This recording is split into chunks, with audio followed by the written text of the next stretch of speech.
Welcome to Speed Reads. The Parable of the Sower. Summary, Chapter 1.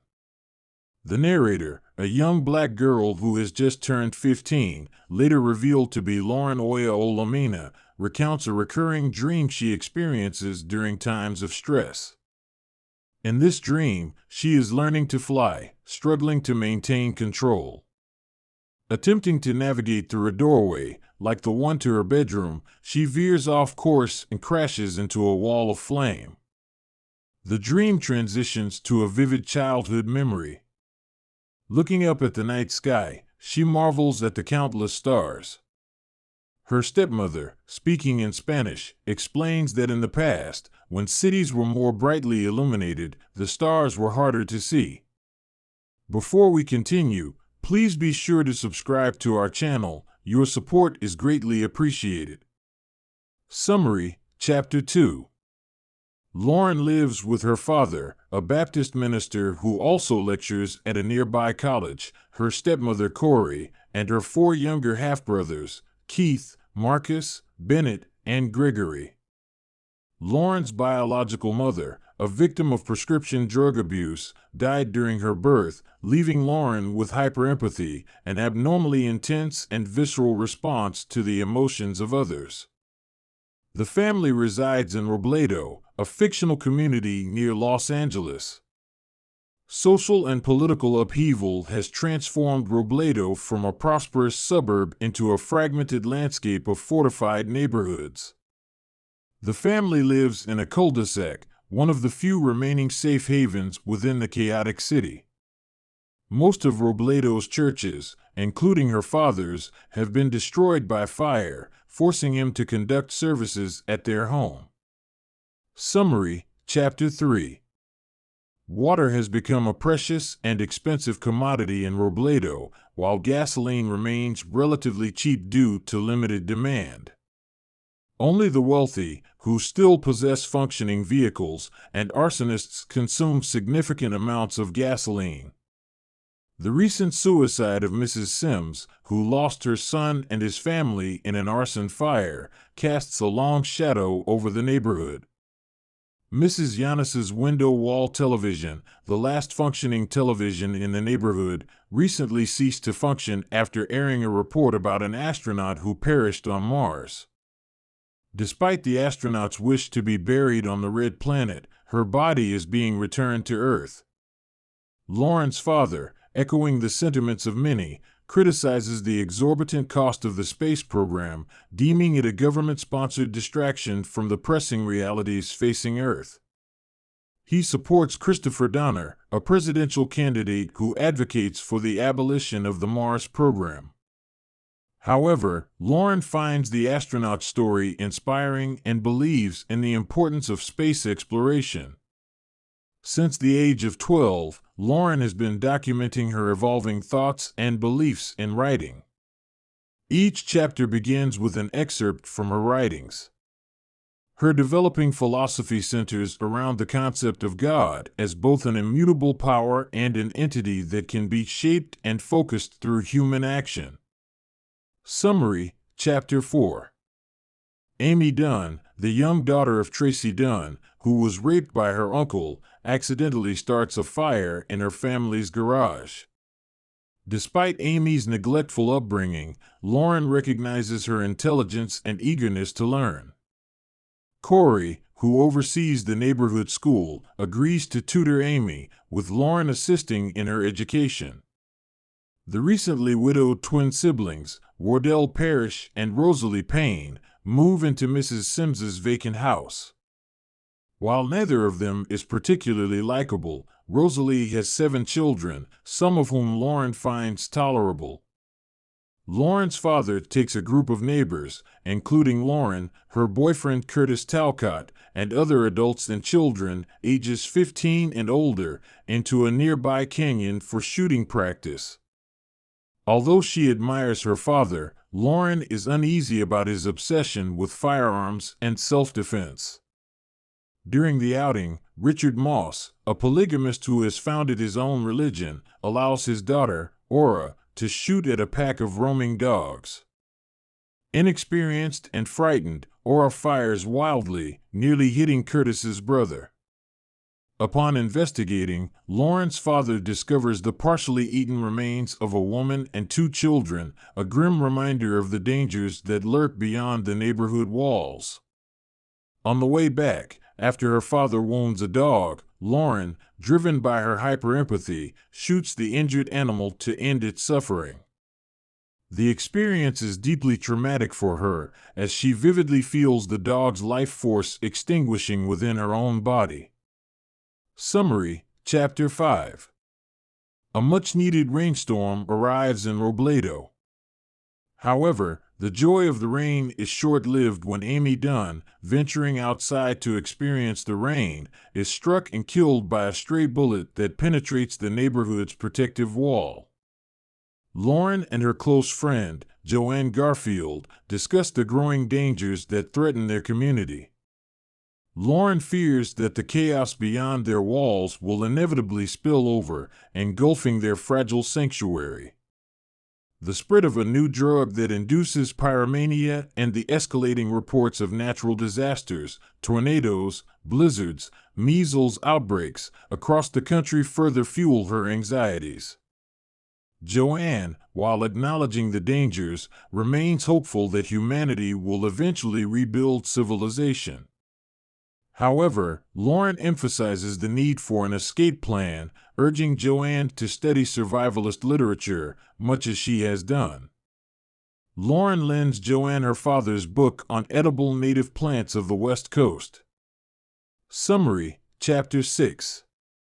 Joanne betrays Lauren's trust by revealing their conversation about the growing dangers and the need for an escape plan to her parents. Lauren's father, though initially displeased, shares many of her concerns. He acknowledges the growing threat and points out that his book on native plants provided the recipe for the acorn bread that has sustained the community. However, he believes that focusing on fear and preparing for escape will only demoralize the people. He emphasizes the importance of teaching practical survival skills, such as earthquake preparedness and martial arts, which people will be more receptive to learning. Following a sermon about Noah and the importance of preparedness, Lauren's father organizes an armed neighborhood watch patrol to deter thieves. The patrol successfully scares off 2 thieves attempting to steal rabbits from the Moss family. While Corey expresses concern about the potential for violence, Lauren's father argues that they are already living in a world where violence is a constant threat. Summary, Chapter 7. Lauren solidifies her evolving belief system, naming it Earthseed.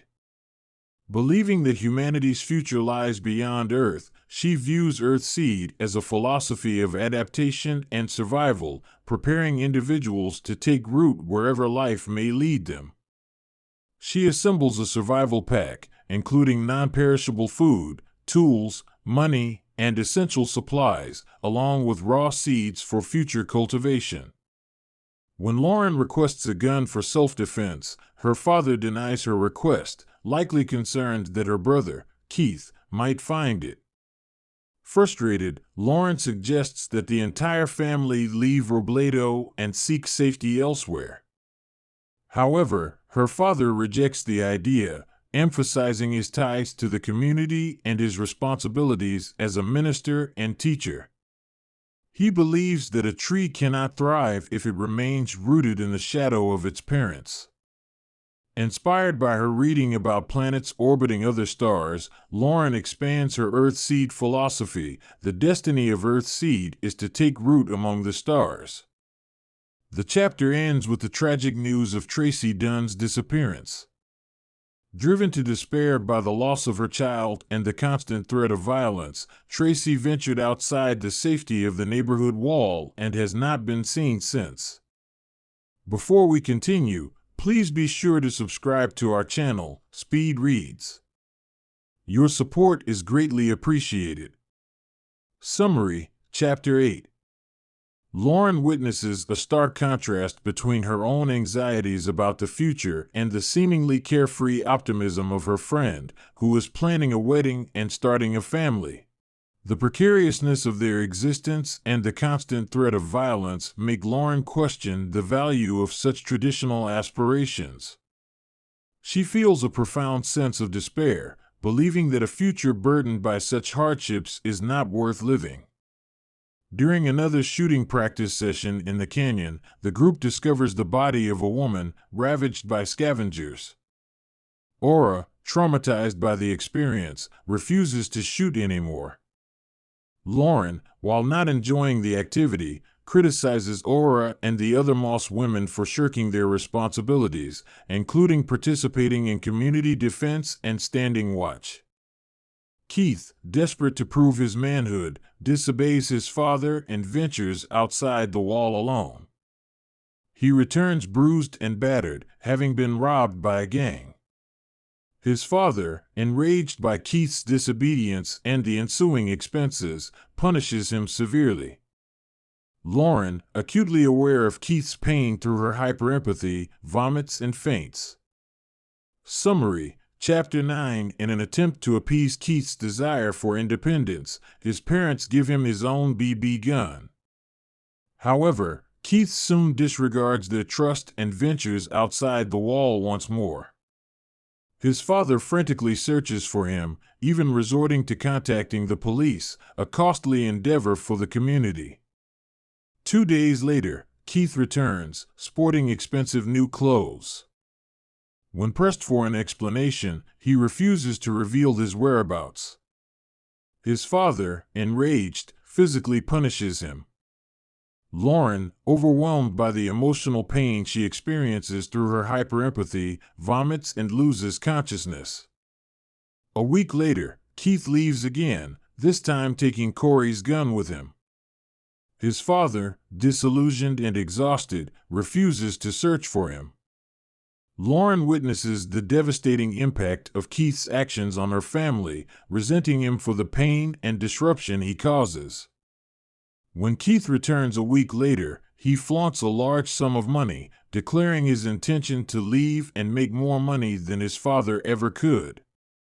He then departs, leaving his family in a state of turmoil.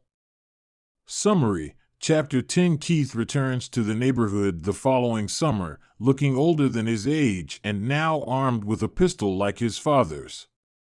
He reveals that he has been living with a gang of young criminals who are illiterate and rely on him to operate the stolen electronics they acquire.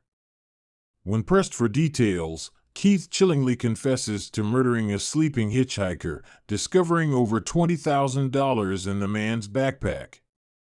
He shows no remorse for his actions. Lauren, horrified by Keith's confession, refuses to accept the money he offers her as a birthday gift. She insists on giving it to Corey, their stepmother. Tragically, a month later, Keith is found brutally murdered. His eyes have been burned out, but his face is otherwise left intact, suggesting a deliberate act of intimidation. The police suspect his family, believing they may have information about his killers. However, there is no evidence to support these suspicions. Lauren, despite the expected grief, finds herself strangely devoid of tears. She acknowledges that she did not love Keith, harboring a deep resentment for the pain and disruption he caused their family. She realizes that the true turning point for their family was the day her father severely beat Keith, an event that irrevocably damaged their family unit. This chapter further emphasizes the bleakness of the world Lauren inhabits, highlighting the pervasive violence and the erosion of human decency. It also delves deeper into Lauren's complex emotions, revealing her internal struggles with empathy and the complexities of family relationships. Summary: Chapter 11. Robberies within the neighborhood have become increasingly frequent and violent. In a recent incident, 3 thieves brutally murdered Mrs. Quintanilla before being killed by her family members. Ironically, The money Keith obtained through his criminal activities is now being used to assist the victims of these crimes. Meanwhile, Olivar, a more affluent town not far from Robledo, is facing similar challenges, including coastal erosion and increasing social unrest. In a controversial move, a powerful international corporation, KSF, convinces a majority of Olivar's residents to privatize the city. Under this agreement, KSF will assume ownership of the land, become the primary employer and landlord, and be responsible for providing essential services and infrastructure. In exchange, residents will receive lower wages and be obligated to pay rent to KSF. While Corey and other neighbors discuss the possibility of relocating to Olivar, Lauren and her father are skeptical. They recognize the historical precedent of company towns, where residents are often exploited and driven into debt servitude through exorbitant rent charges. Furthermore, Lauren's father anticipates that Olivar may not be receptive to the presence of Black and Hispanic residents. Drawing inspiration from science fiction novels, where protagonists often defy corporate power, Lauren envisions a different path. She rejects the idea of simply joining the company and instead begins to plan her own escape. Upon reaching adulthood, she intends to leave Robledo and travel north, seeking opportunities to teach reading and writing. Lauren's personal philosophy, Earthseed, continues to evolve.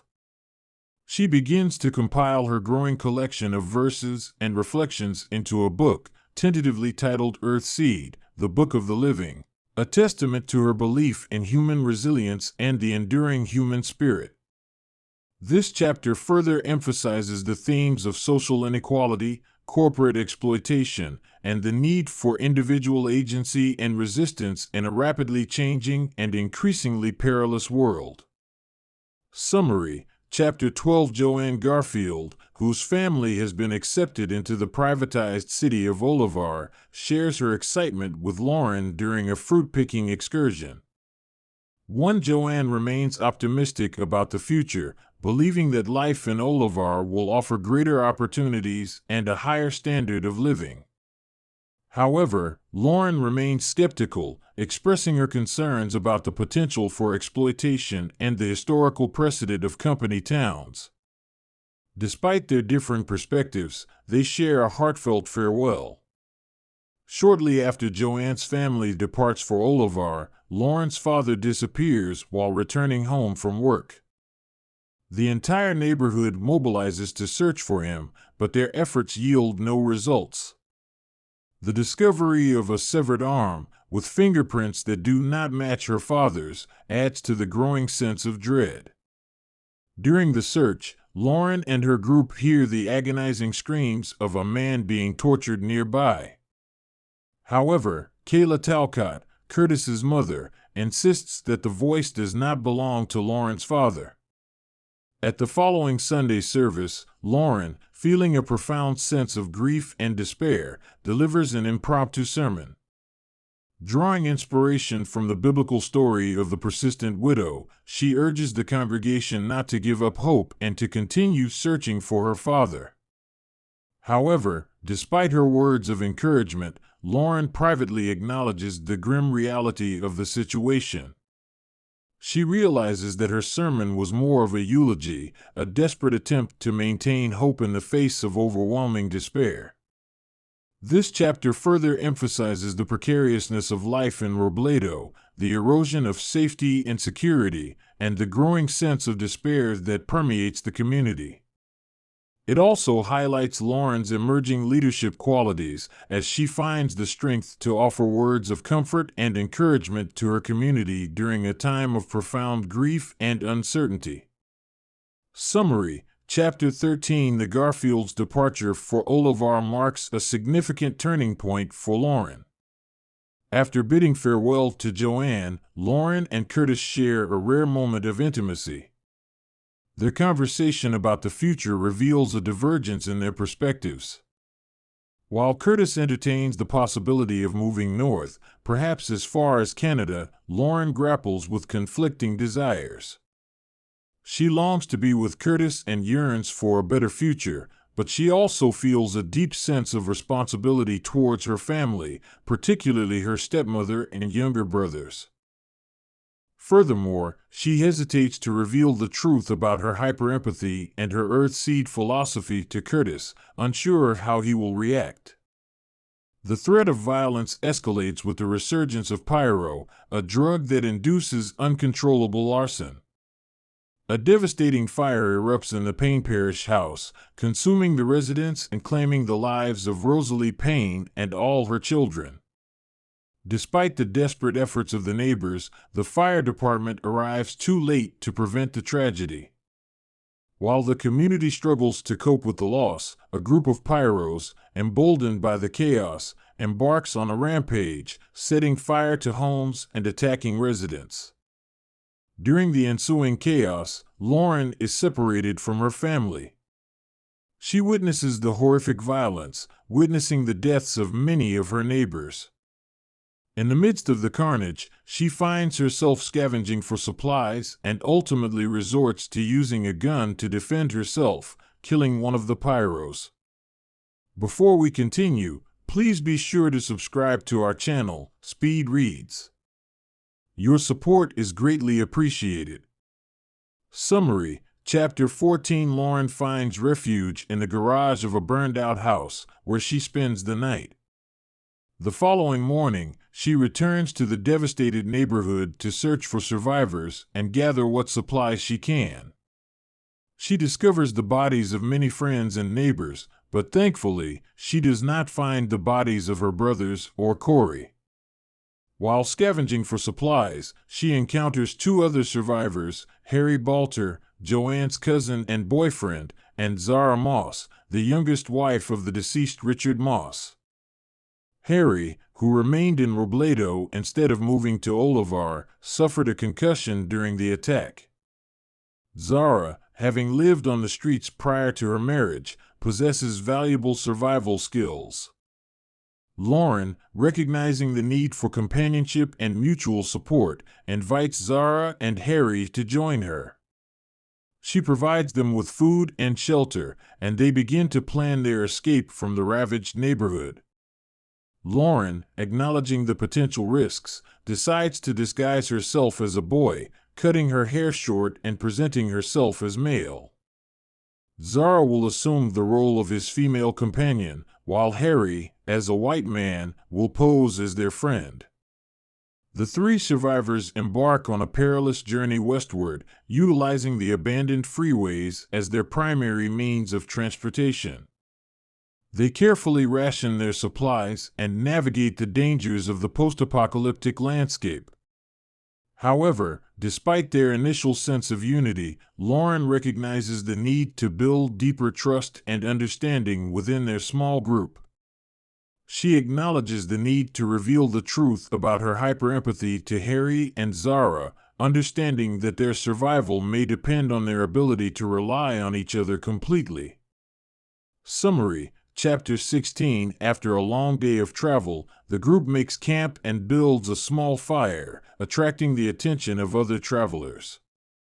Lauren and Zara warn Harry to be wary of strangers and avoid unnecessary interactions. However, during his watch, Harry is attacked by two men.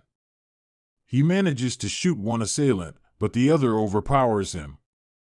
Lauren, driven by her hyperempathy, intervenes, striking the attacker in the head with a rock. The impact of the blow reverberates through her own body, causing her intense physical and emotional pain. The sight of the injured man, his life ebbing away, fills Lauren with a profound sense of nausea and disgust. To end his suffering, and her own, Lauren makes the agonizing decision to end his life, slitting his throat with a sharp rock. Zara and Harry are shocked by Lauren's actions, witnessing a side of her they had never imagined. To explain her actions, Lauren reveals the truth about her hyperempathy, explaining that she felt the attacker's pain as her own. Zara, having witnessed the devastating effects of drug addiction on children, shows a surprising degree of understanding. However, Harry remains wary and distrustful, questioning Lauren's judgment and demanding to know how she would react in other, more complex situations. Despite his initial reservations, Harry decides to continue traveling with Lauren and Zara. He expresses a curiosity about Lauren's Earthseed philosophy, asking to see her writings. Hesitantly, Lauren shares the opening lines of her Book of the Living, revealing her belief in God as change. Summary: Chapter 17. Harry, intrigued by Lauren's philosophy and her unique perspective, begins to show a genuine interest in Earthseed. Later that night, Lauren discovers Harry and Zara making love, a violation of their agreed-upon watch schedule. Though disappointed, she reprimands them individually, noting that their actions could have endangered the entire group. Harry is more embarrassed by his transgression than Zara. While traveling through a desolate landscape, they encounter a water station. As they are filling their canteens, two young men attempt to steal water from a mixed-race couple with an infant child. Lauren, Harry, and Zara intervene, deterring the would-be thieves. The grateful family, recognizing the danger they had faced, remains close to the group for protection. Reaching the Pacific Ocean, the group experiences a sense of awe and relief. They bathe in the cool waters, enjoying a brief respite from the hardships of their journey. The family, whom they learn are named Travis, Natividad, and their infant son, Dominic, camp near their location. Lauren attempts to initiate a conversation with the family, but they remain wary of her. However, Natividad, intrigued by Lauren's ability to read and write, expresses interest in her writings. Lauren shares some of her Earthseed poetry with the family, sparking a lively discussion. Travis, initially skeptical, begins to engage with Lauren's ideas, questioning her about the goddess change principle.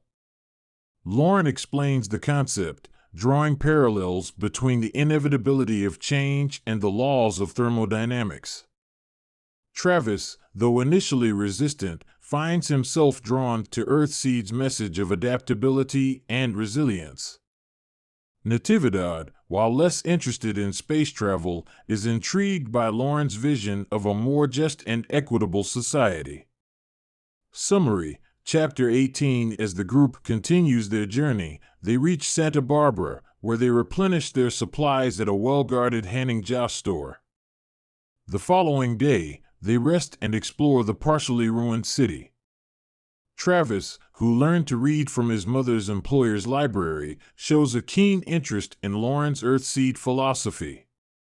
He engages in a thoughtful discussion with Lauren about the goddess change principle, connecting it to his own understanding of entropy and the constant flux of the natural world. Lauren explains the core tenets of Earthseed, emphasizing the importance of adaptation, community, and the ultimate goal of taking root among the stars. While Travis remains skeptical about space travel, he finds himself increasingly drawn to Earthseed's message of hope and the possibility of a better future. Natividad, while less interested in space exploration, is captivated by Lauren's vision of a more just and equitable society, one that prioritizes community and collective well-being. By the end of their stay in Santa Barbara, Travis has become the first convert to Earthseed, embracing Lauren's philosophy with a surprising degree of enthusiasm. Natividad, though less convinced, shows a growing interest in Lauren's ideas. Harry, however, remains largely dismissive, finding the whole concept of Earthseed to be somewhat absurd. These chapters further develop the core themes of the novel, exploring the complexities of human relationships, the challenges of survival in a post-apocalyptic world, and the evolving nature of Lauren's Earthseed philosophy. Summary: Chapter 19. As the group travels south of Salinas, they encounter the aftermath of a devastating earthquake. A nearby town is engulfed in flames, and scavengers are already swarming the scene. While navigating through the chaos, Lauren strikes up a conversation with a friendly-looking black man named Taylor Bankole, who is pushing a cart laden with salvaged goods. Lauren instinctively trusts him. He is roughly the same age as her father and possesses a calm and reassuring demeanor. Further down the road, they come across a collapsed house, trapping several people inside. While Bankole and an increasingly grim-faced Harry fend off a group of aggressive scavengers, Lauren and the others work tirelessly to rescue two young white sisters, Allie and Jill Gilchrist, from the rubble. As the group draws attention to themselves, they are attacked by a band of scavengers. In the ensuing struggle, Lauren stabs one of the attackers, who dies atop her, inflicting upon her the agonizing sensation of his dying breath. The group manages to overpower the assailants, recovering a pistol, some cash, and an earring radio from the fallen attackers. As they resume their journey, Allie, curious about their group identity, asks for their name. Harry, without hesitation, replies, Earthseed. This leads to a brief, tense discussion about religion and the implications of their chosen name. In Salinas, they encounter a less hostile environment, with the city's security forces allowing travelers to stop and resupply. At a store with less aggressive security guards, Bankole urges Lauren to purchase a rifle for self-defense.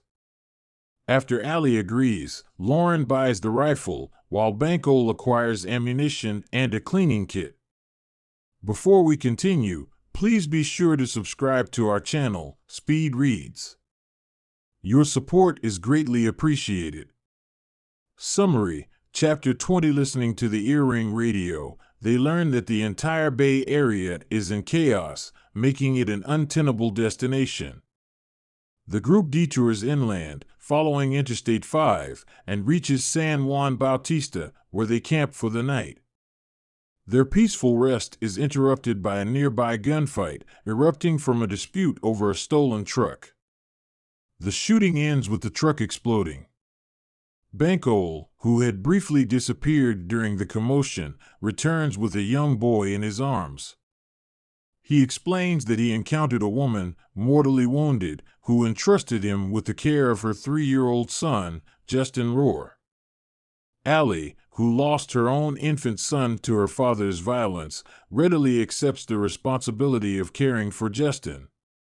The group continues their journey, with the addition of the young boy to their ranks. Summary: Chapter 21. The group travels further south, reaching San Juan Bautista. They replenish their supplies at a local store and spend the following day resting. Travis, intrigued by Lauren's philosophy, engages her in a discussion about Earthseed, exploring the concept of God as change.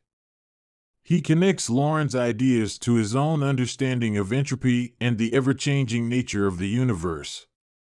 Lauren explains the core tenets of Earthseed, emphasizing its focus on adaptation, community, and the ultimate goal of taking root among the stars. Travis, though initially skeptical, finds himself increasingly drawn to the philosophy, becoming the first true convert to Earthseed.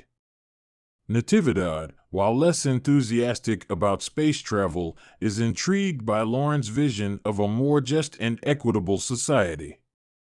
Harry, however, remains largely dismissive, finding the whole concept somewhat abstract and impractical. Summary: Chapter 22. Traveling south of Salinas, the group encounters significantly less pedestrian traffic on I-5, although the volume of truck traffic remains high. They witness the aftermath of an earthquake, encountering a small town consumed by fire and scavengers already searching for valuables. Lauren strikes up a conversation with a friendly-looking black man pushing a cart laden with salvaged goods. She instinctively trusts him, and he introduces himself as Taylor Bankole, a man roughly the age of her father. Further down the road, they come across a collapsed house, trapping several people inside. While Bankole and an increasingly grim-looking Harry fend off a group of aggressive scavengers, Lauren and the others work tirelessly to rescue two young white sisters, Allie and Jill Gilchrist, from the rubble. During the rescue effort, the group comes under attack. In the ensuing chaos, Lauren stabs one of the attackers, who dies atop her, inflicting upon her the agonizing sensation of his dying breath through her hyperempathy.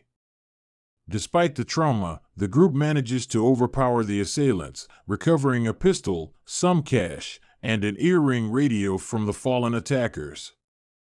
As they resume their journey, Allie, curious about their group identity, asks for their name. Harry, without hesitation, replies, Earthseed, marking the first public declaration of their shared philosophy. This leads to a brief, tense discussion about religion and the implications of their chosen name. In Salinas, they encounter a less hostile environment, with the city's security forces allowing travelers to stop and resupply. At a store with less aggressive security guards, Bankole urges Lauren to purchase a rifle for self-defense. After Allie agrees, Lauren buys the rifle, while Bankole acquires ammunition and a cleaning kit. Summary: Chapter 23. Listening to the earring radio, they learn that the entire Bay Area is in chaos and must be avoided. The group detours inland, following Interstate 5, and reaches San Juan Bautista, where they camp for the night. The following morning, they are awakened by the sound of gunfire, a fierce battle erupting over a stolen truck. Bankole, who had briefly disappeared during the commotion, returns with a young boy in his arms. He explains that he encountered a woman, mortally wounded, who entrusted him with the care of her 3-year-old son, Justin Rohr. Allie, who tragically lost her own infant son, readily accepts the responsibility of caring for the young boy. The group continues their journey, facing the ever-present dangers of the post-apocalyptic landscape. They encounter a group of survivors, including Emery Solis, a mixed-race woman, and her 9-year-old daughter, Tori. Emery and her husband were farm workers, enslaved by debt to their employers. After her husband's death and the abduction of her 2 sons, Emery escaped with Tori, living off the land and constantly on the move. Emery and Tori, having experienced the horrors of slavery firsthand, are understandably wary of strangers. Lauren, recognizing their fear and trauma, strives to create a safe and welcoming environment for them. Summary: Chapter 24. As the group continues their journey, they face a near-fatal encounter with a band of pyros. During the fierce firefight, Lauren is grazed by a bullet, and the trauma of witnessing violence and death once again triggers her hyperempathy. She collapses, experiencing the pain and suffering of those around her. After the attack, the group takes a much-needed rest. Lauren, shaken by the experience, reveals the truth about her hyperempathy to Harry and Zara. They are initially surprised, but ultimately accept her condition. Harry, recognizing the growing interdependence of the group, begins to question his own reservations. He acknowledges the importance of Lauren's unique abilities and gradually begins to trust her judgment. Summary: Chapter 25. Reaching Clear Lake, the group takes a 2-day respite. They replenish their supplies and allow themselves a brief period of rest and recovery. Bankole, feeling a strong pull towards his ancestral home, reveals his intention to return to his family's land near Cape Mendocino. He describes a remote and relatively safe location, far from the urban centers plagued by violence and chaos. Lauren, recognizing the potential of Bankole's land as a safe haven for the group, agrees to accompany him. She envisions the possibility of establishing a new community based on the principles of Earthseed, a place where they can heal, rebuild, and prepare for the future. The group, with the addition of Emery, Tori, and the young boy, Justin, continues their journey north. They face numerous challenges and dangers along the way, but their shared experiences and growing trust in each other help them to overcome obstacles and persevere. Finally, they reach Banco's ancestral land, a remote property nestled among the hills.